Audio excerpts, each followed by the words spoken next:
The Ravens lost to the Lions? Yeah, I'm still not over it. And honestly, it's not even the fact that Baltimore took the L. We all knew they weren't going to go undefeated this season. It's how it happened. Wide receivers running free like it was a 7-on-7 camp. No resistance. No pride. No fight. The Ravens got absolutely bullied on their own turf. At home, it was embarrassing. But, as much as it stings, the NFL doesn't wait for anyone. Now it's time to turn the page, because Week 4 is bringing a matchup that has all the ingredients for chaos. The Baltimore Ravens versus the Kansas City Chiefs. Now let's be real. This isn't your typical early season game. Both teams are sitting at 1 win and 2 losses. That's not a typo. These are two of the most consistent franchises in recent memory, both with superstar quarterbacks, top-tier coaches, and championship expectations. And yet, here we are, staring down the barrel of a 1-3 start for whichever team falls short. That's the kind of pressure that can define a season. The Ravens, coming off a total dismantling by Detroit, have a lot to answer for. That Lions game exposed some deep-rooted problems, starting up front. The offensive line looked confused, overwhelmed, and soft. Lamar Jackson, for all his magic, can't play magician every snap. 7 sacks. Let that sink in. 7 times he was taken down. And this is a guy who's supposed to be the most elusive quarterback in the league, maybe even in NFL history. It got so bad that Detroit was literally spying him with 1 or even 2 defenders who just stood there and waited, not even trying to engage the offensive line, just waiting for Lamar to run into them because they knew the protection would eventually collapse. That's how bad it got. And yet, in a weird twist, Baltimore's offense still put up 30 points in that game. This is the duality of the Ravens right now. They're explosive. They dropped over 40 on the Browns, 40 on the Bills, but they're also inconsistent, sloppy, and, at times, predictable. Derrick Henry, for example, is fumbling at the worst possible moments. We're talking about a guy who used to be a rock. Now he's coughed it up 3 times in just 3 games, and lost all 3. You can bet your bottom dollar that Andy Reid and the Chiefs' defense have seen that tape and are going to be swiping at that football like their lives depend on it. And here's the thing. The Ravens' offense has become way too easy to read. When Henry is on the field, they run it. When he's off and Justice Hill comes in, it's a pass. It's like a flashing neon sign saying, "Here comes a run," or "Get ready for the throw." That kind of predictability is a death sentence in the NFL, especially against a team like Kansas City. Keaton Mitchell is a name to keep an eye on, an electric, explosive back who hasn't even suited up yet this season.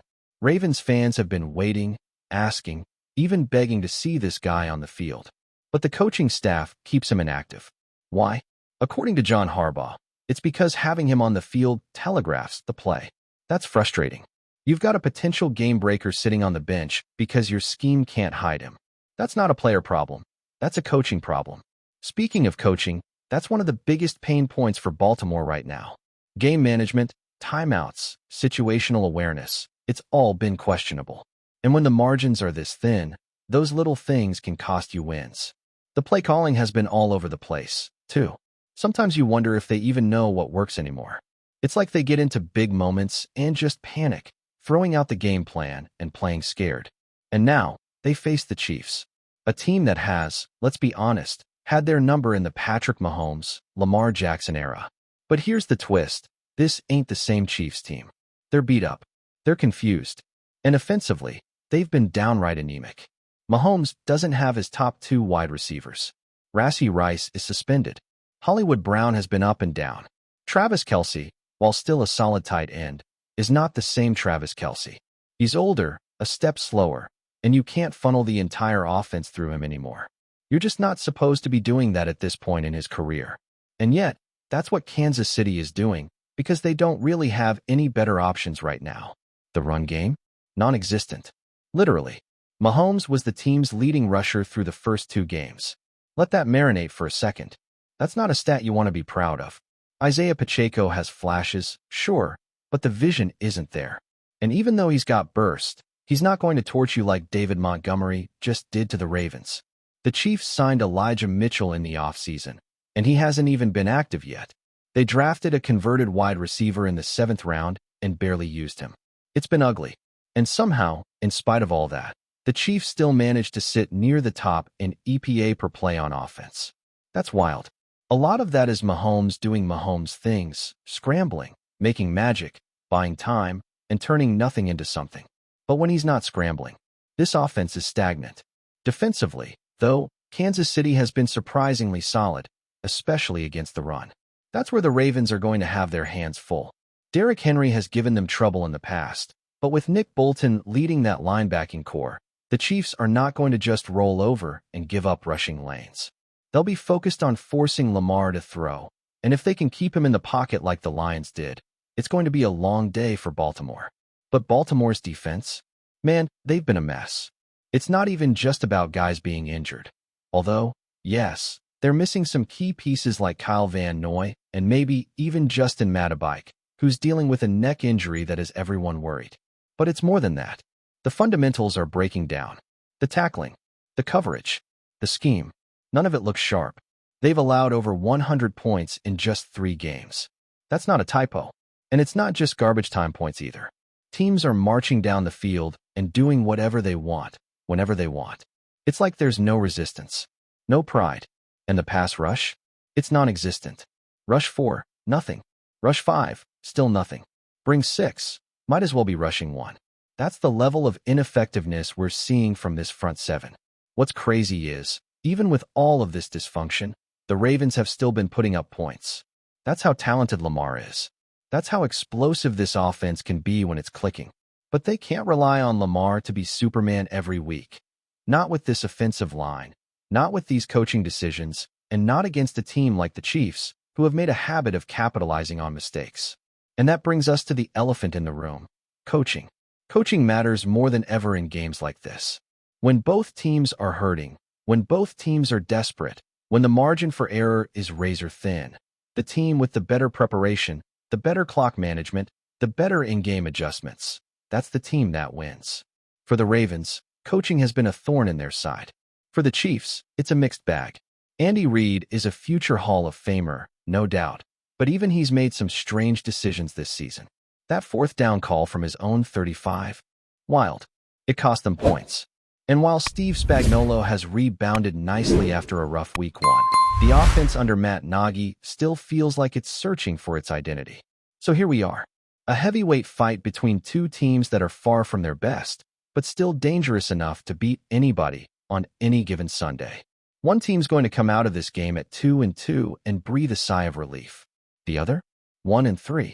Back against the wall. Panic mode engaged.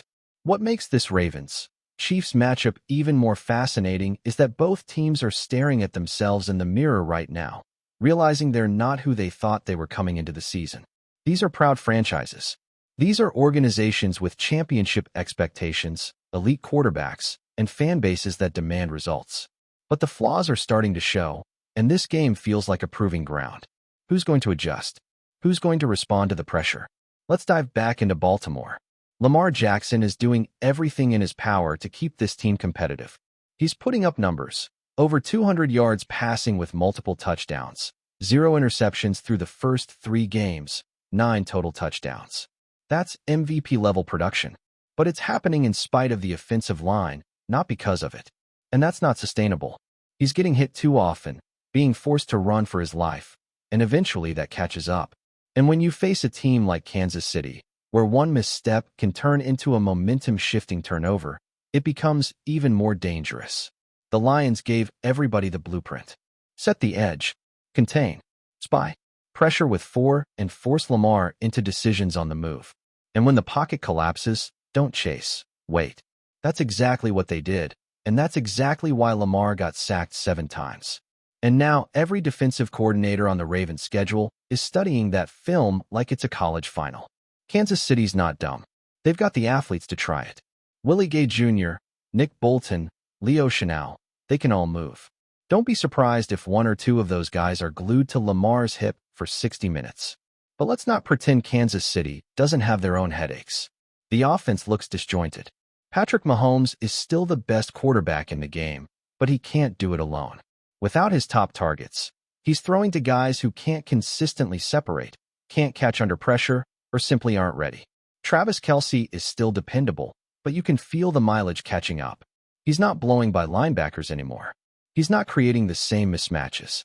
That means the plays are slower to develop, and Mahomes is holding onto the ball longer, which puts more stress on an offensive line that hasn't exactly been airtight.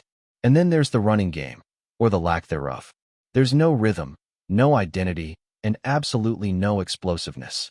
If it weren't for Mahomes scrambling, this offense might be completely one-dimensional. And that's a problem, because while the Ravens' defense has been suspect, they've still got playmakers. Roquan Smith, if he's healthy, can absolutely wreck a game plan. Kyle Hamilton is physical. Geno Stone, Marcus Williams. If he's back, they've got guys who can make plays. But if they can't get pressure with 4 or 5 guys, and Mahomes has time, that's when it gets dangerous. That's when he starts improvising, creating out of structure, and putting points on the board in a flash. And what makes Kansas City so tricky is that even when they look average for 3 quarters, they only need 5 or 6 plays to change the game. That's the Mahomes effect. That's why the Ravens can't afford to take a single drive off, can't afford a fumble, a blown coverage, or a missed field goal. Because against the Chiefs, those moments always seem to turn into points the other way. Speaking of special teams, let's talk about that for a second. Baltimore has Justin Tucker, arguably the greatest kicker in league history. That's a luxury most teams don't have. The Chiefs, on the other hand, are dealing with some unexpected struggles from Harrison Butker. A guy who used to be automatic has suddenly become unpredictable, missing extra points and field goals at crucial moments. That's not the kind of problem you want lingering when every point matters. But the real X factor in this game might not be a player. It might be the coaches. John Harbaugh has been catching heat from Ravens fans, and it's not unwarranted. The clock management issues, the questionable play calls in critical spots, the weird decisions about who's active and who's not, it all adds up. And if the Ravens lose this game because of a late-game mistake or another conservative fourth-down decision, the noise around Harbaugh is only going to get louder. Meanwhile, Andy Reid is dealing with his own set of problems. The offensive creativity that used to define this team has started to feel stale. You can tell they're struggling to adapt without their top weapons. And while Mahomes can cover up a lot of flaws, he can't fix everything. Reid's fourth-down gamble in the Eagles game was a head-scratcher, gave up 3 points, shifted momentum, and ultimately contributed to a loss. That's uncharacteristic. But it shows you that even the best coaches are feeling the pressure this early in the season. And what makes this game even more unpredictable is the injury situation. Both teams are banged up. Both are missing key guys on both sides of the ball. For Baltimore, if Matabike is out with that neck injury, and all signs point to him being sidelined, that's a massive blow to an already struggling defensive line. The fact that Harbaugh hasn't said anything specific about it is concerning. Usually when it's minor, he says so. But with Matabike? Silence. That doesn't inspire confidence. On the other side, Kansas City is waiting to see if guys like Worthy or Jalen Royals can make an impact. Worthy's shoulder has been an issue, and even if he plays, there's a real chance it lingers all season. Royals just came back from a knee issue, but didn't play last week. This offense needs help, and they need it now. Mahomes can't keep throwing darts to guys who can't run routes clean or get open consistently. Before we dive in, don't forget to hit that subscribe button and give this video a thumbs up. Your support keeps us bringing you the latest news on the Baltimore Ravens. And hey, drop your take in the comments below. We want to hear from the flock. The NFL world is buzzing tonight with whispers that could shake the league. Shadur Sanders, the young quarterback sensation, has reportedly made a decision that has fans and insiders alike holding their breath. Sources close to the situation claim that Sanders has accepted what is being described as an irresistible offer from the Baltimore Ravens, a move that would send shockwaves through the quarterback market and potentially alter the trajectory of multiple franchises. Sanders, known for his electric playmaking and uncanny football IQ, has been the subject of relentless speculation ever since rumors began swirling about a potential leap to the professional ranks. While his college career has been nothing short of spectacular, the decision to join the Ravens would mark a pivotal moment in his journey, signaling a bold commitment to a team already rich in talent and playoff ambitions. The exact terms of the deal are still unconfirmed, but insiders suggest that the package was structured in a way that made it virtually impossible for Sanders to walk away. Fans have taken to social media to speculate about how Sanders will fit into Baltimore's system, particularly in a team known for its strategic approach and strong defensive identity. Will he be groomed patiently behind the current starters, or is this a signal that the Ravens are ready to shake up their roster to accommodate the young star? The excitement is palpable, with analysts debating everything from offensive schemes to the potential impact on the AFC landscape. If true, this development not only cements Sanders' status as one of the most sought-after quarterbacks entering the league, but also fuels the narrative of a Ravens team looking to make bold moves to reclaim dominance. Whether it's a calculated gamble or a career-defining opportunity, one thing is certain: the NFL offseason just got infinitely more intriguing. For now, fans can only wait, speculate, and imagine the electrifying play Sanders could bring to Baltimore's gridiron. Rumors like this don't come often, and when they do, the league stops to listen. That's it for this update. If you enjoyed the video and want to stay in the loop with exclusive news on our Baltimore Ravens, make sure to subscribe and hit that like button.